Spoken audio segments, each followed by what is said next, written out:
Assalamu alaikum. My name is Mohammed Waz. Hope you are all fine. Let's get moved to the topic.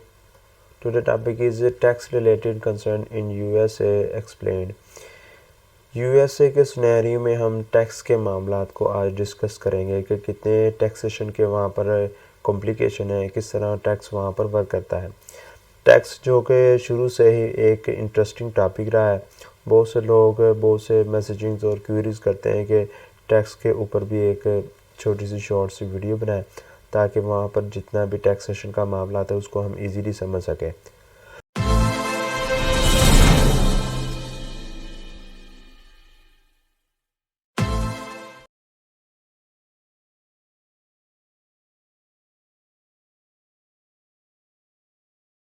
USA में जो federal government है वो लैदा होती है, state की government लैदा होती है। यानी कि यूएसए में आप जो सेल्स टैक्स है वो आप अपने स्टेट के हिसाब से वहाँ पर आप उसको पे करते हैं, और अगर आप फेडरल लेवल पर बात करें तो वहाँ पर आप फेडरल इनकम टैक्स वहाँ पर पे करते हैं। सेल्स टैक्स आप वहाँ पर क्वार्टरली तौर पर फाइलिंग करते हैं। और यूएसए में 52 स्टेट हैं। 52 स्टेट में हर परसेंटेज अलग-अलग है हर सेल्स टैक्स की। यानी कि अगर फ्लोरिडा में बात करें तो फ्लोरिडा में सेल्स टैक्स की परसेंटेज और है। अगर हम व्योमिंग की बात करें तो व्योमिंग में सेल्स टैक्स की परसेंटेज और है।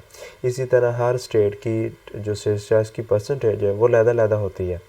और वहाँ पर जो सेल्स टैक्स की फाइलिंग है, वैसे तो मोस्टली हम यही बात करते हैं कि यूएसए में जो सेल्स टैक्स है वो आपने क्वार्टरली तौर पर फाइलिंग करनी होती है। मगर कुछ स्टेट ऐसे हैं जहाँ पर आपको पर मंथ यानी कि 1 माह बाद आपको उसकी फाइलिंग करनी होती है। कुछ स्टेट में आपने 2 माह बाद करनी होती है, मगर मोस्टली ज़्यादा स्टेट्स में यही है कि आपको क्वार्टरली तौर पर वहाँ पर उसकी फाइलिंग करनी होती है। और सेल्स टैक्स के सिनेरियो में क्या है, सेल्स टैक्स आपका जो एंड कस्टमर होता है वो ही पे करता है।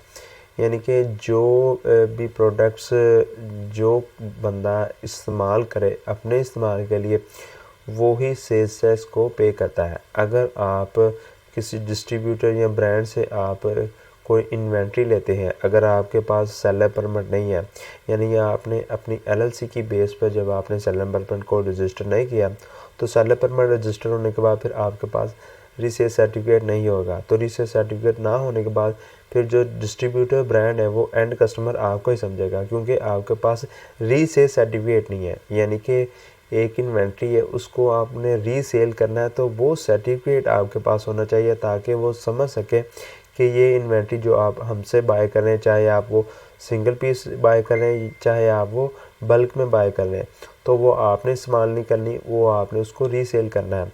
तो वो ना होने की वजह से फिर वो जो डिस्ट्रीब्यूटर या ब्रांड होते हैं वो आपको ही एंड कस्टमर समझते हैं, और वो आपसे सेल्स टैक्स को कलेक्ट करने के बाद वो वहाँ पर जो स्टेट है उसमें वो रिमिट करवा देते हैं।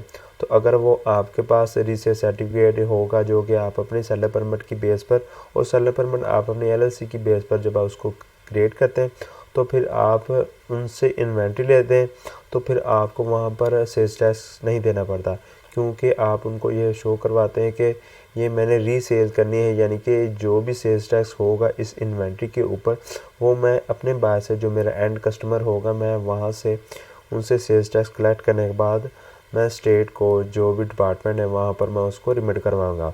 और अमेज़न के सिनेरियो में हमें जो सेल्स टैक्स है वो अपने बायर से कलेक्ट करने की ज़रूरत नहीं होती, क्योंकि अमेज़न हमारे बिहाफ पर हमारे जो बायर होते हैं उनसे वो सेल्स टैक्स को कलेक्ट करने के बाद जो स्टेट का डिपार्टमेंट होता है वहाँ पर उसको रिमिट करवा देता है।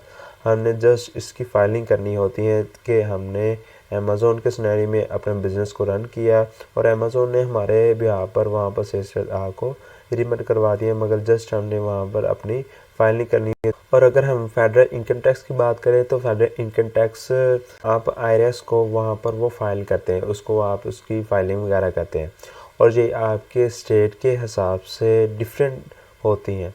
यानी कि इसके अंदर कुछ वहाँ पर उन्होंने स्लैब्स वगैरह रखे हुए हैं उसकी परसेंटेज के हिसाब से, कुछ वहाँ पर उन्होंने ब्रैकेट्स बनाए हुए हैं कि अगर आपकी इनकम इस अमाउंट से लेकर इस अमाउंट तक होगी तो फिर आपकी जो इनकम है, इनकम की जो परसेंटेज है, जो फेडरल टैक्स इनकम की परसेंटेज होगी वो होगी 5%। फॉर एग्ज़ाम्पल वो 5% होगी जो अगर आप 10,000 आपकी जो इनकम है।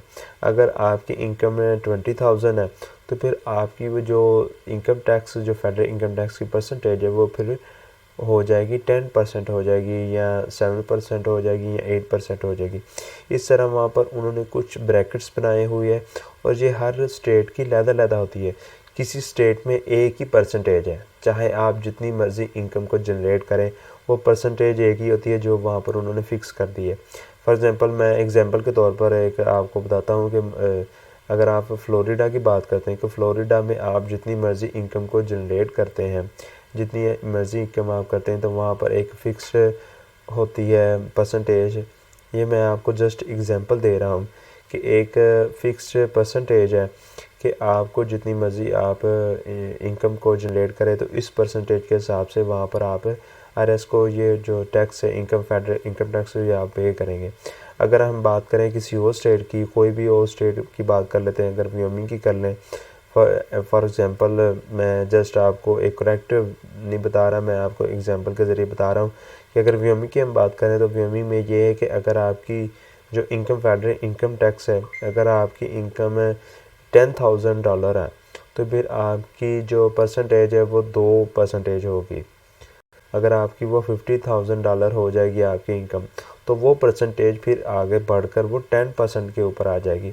इस तरह कुछ वहाँ पर स्लैब्स हैं, कुछ ब्रैकेट्स बनाई हुई है।